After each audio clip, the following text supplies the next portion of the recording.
Hi, Big Church Power fans. This video comes to you from Western Kentucky. It's the first day of the 2025 corn harvest, and I'm out in the field with three 480 horsepower Case IH 8260 Axial-Flow Combines equipped with 410 bushel grain bins. They are harvesting the crop with Geringhoff Patriot 12-row 30-inch spaced corn heads. In this presentation, I would like to share with you the combine's production history, specifications, and base list price, as well as taking viewers for a ride in the cab of the combine to visit with the operator. But first, let's out to the field so that you can see and hear all this corn harvesting action.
Case IH announced the 260 series Axial-Flow Combines for the North American market on May 16, 2024. The series includes three different models ranging from the Class 7 402 engine horsepower 7260 all the way up to the Class 9 550 engine horsepower 9260. These machines are manufactured at Case IH's Combine factory in Grand Island, Nebraska. The 8260 Axial-Flow Combine is powered by a 12.9-liter, 787 cubic inch Case IH FPT engine, rated at 480 engine horsepower, and it can achieve a maximum power rise of 555 horsepower when the combine encounters tough field conditions. It's fitted with a 297-gallon diesel fuel tank and a 43-gallon diesel emission fluid tank for clean engine solutions. This combine features a 54-inch wide feeder house and threshes grain with a CVT drive 30-inch diameter single axle style rotor, which fills the 410 bushel grain tank, which will pour the grain out at 4.5 bushels per second from the 28.9 foot long unloading auger. A two-wheel drive base model 8260 rolls off the assembly line weighing in at 46,979 pounds. According to CaseIH.com, the base list price for a model year 2025 8260 Axial-Flow Combine is $827,165.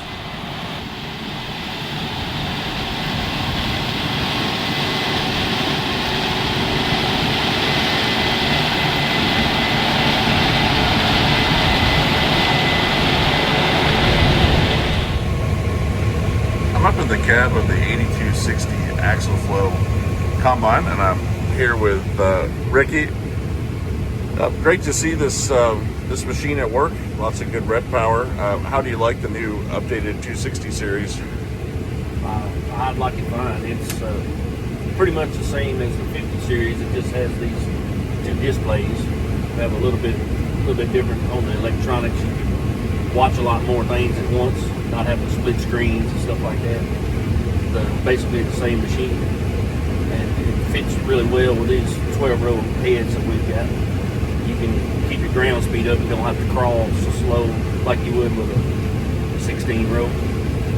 Keep you from falling asleep. So it looks like you're running about just a little over 3 miles per hour here with the 12-row. Yeah, some places you can get up maybe 3.5. It just depending on how good the corn is. This field has some bottoms and some low spots that the drought didn't completely take it away, so we're having to check up some to get maybe 2.5 miles an hour in some of the places. Well, we can look over here and see the visibility from the combine as the other two 8260s are running across the field. I can see the amber light up here is flashing, which indicates the cart's about to come.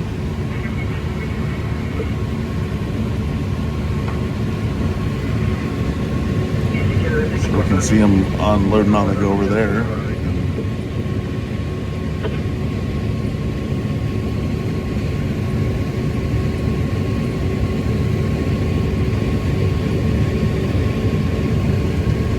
So when that light starts to flash, it will signal the grain cart. The combine's ready to unload, and here comes the unloading auger. Nice pivoting spout there to fill up the cart.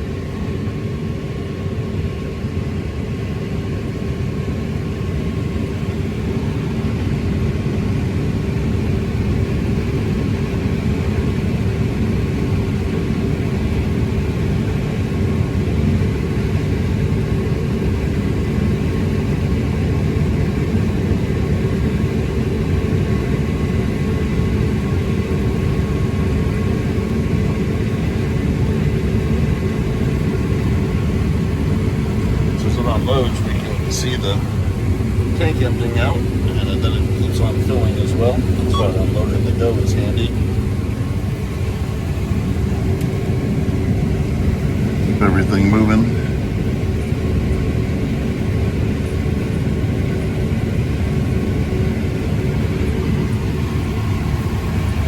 So I imagine that having that boot on the end pivots helps you fill every corner of the cart in. And oh yeah. There's some places in the field you won't think about it, but it's just enough of a tilt or an angle into the field, and if he's on a little bit different angle, you have to raise it up just to keep him hitting the cart, and it helps. You can continue to unload. It kind of helps you through some of the hairier situations. Keep it. They used to not have the pivot, and if you didn't watch, you could hang it in the top, and the boot was made to break away and come off, but then you had to get out and climb over in the cart and get it out. I've seen that before at other farms, that you all of a sudden have a fountain at the end. Yeah, it just shoots out. Yeah. Then you're digging to find the boot somewhere in the cart.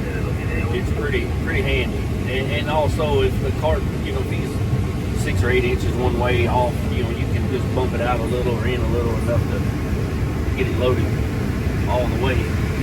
Corn's making as good as it's making, you have to use every bit of the cart with these 3 machines, because they hold about 400 apiece, and the cart does well. By the time you shell on the go with the first 2 guys, they've shelled another 200, 250 bushels. It doesn't leave you much room if you're the 3rd man each time. So now, as we're coming here and turning around, you're using auto guidance to harvest here?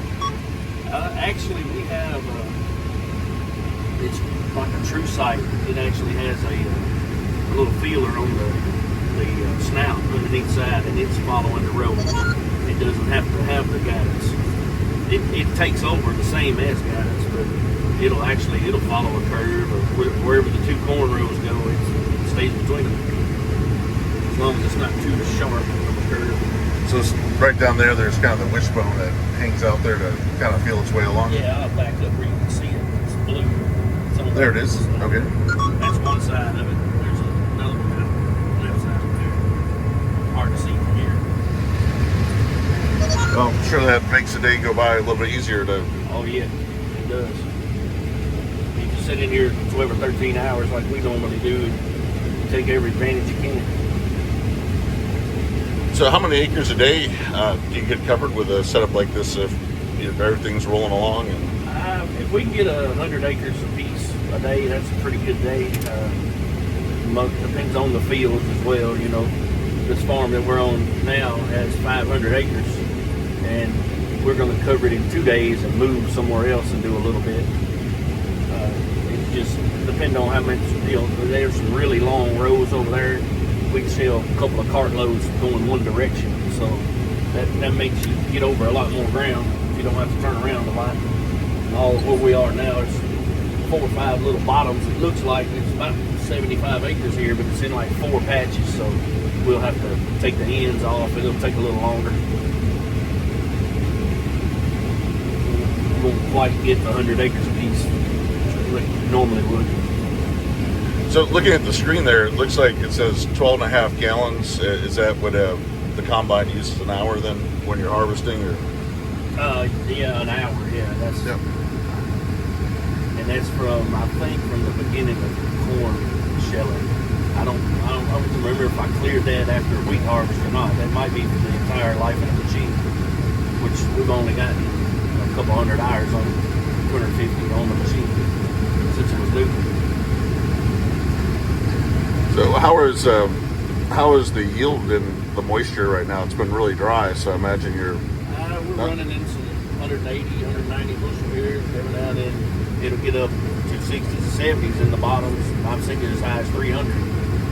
Doesn't last very long, but we've been in the 16, 17 range on the average. But there's some dry corn out here, 15, 14%. Just on some of the hills where it dried out. We lost all of our rainfall after the 4th of July. It's kind of stopped raining here on our place. We hadn't had enough to really do any good. Well, it's definitely always a challenge. At least they're on the positive side, you don't have to dry as much. Yeah. I think they were putting some straight in the bin during the week last week, and we skipped over the first planting, and because it wasn't quite ready, it was under irrigation, so we skipped over that and started on some of the other, and then we've caught up to our planting dates. And I think today when we finish here, we're going back to the very first fields that we planted, and we may get back into some drive before we get to the end. So this corn was planted right at the very last of March, 1st of April, right around there? Yeah, the middle of April. We had kind of 2 hitches. It rained, this spring. It rained about every 3 days. Yeah, that's true. Yeah, it was a little while stretched out. It didn't take us any more days to plant it than it normally does, but it was several days in between that we didn't get to plant. So we did have that longer one rainstorm that brought 16 inches all at once. Yes. Yeah, we had when we cut wheat, there was some fields that still had water in it from that rain, and we couldn't plant the beans in, the double crop beans. Well, I appreciate the ride along. It's great machinery, and always good to see the harvest. You're welcome. Thank you. Anytime.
I hope you've enjoyed spending some time out in the field with these Case IH 8260 Axial-Flow Combines harvesting corn.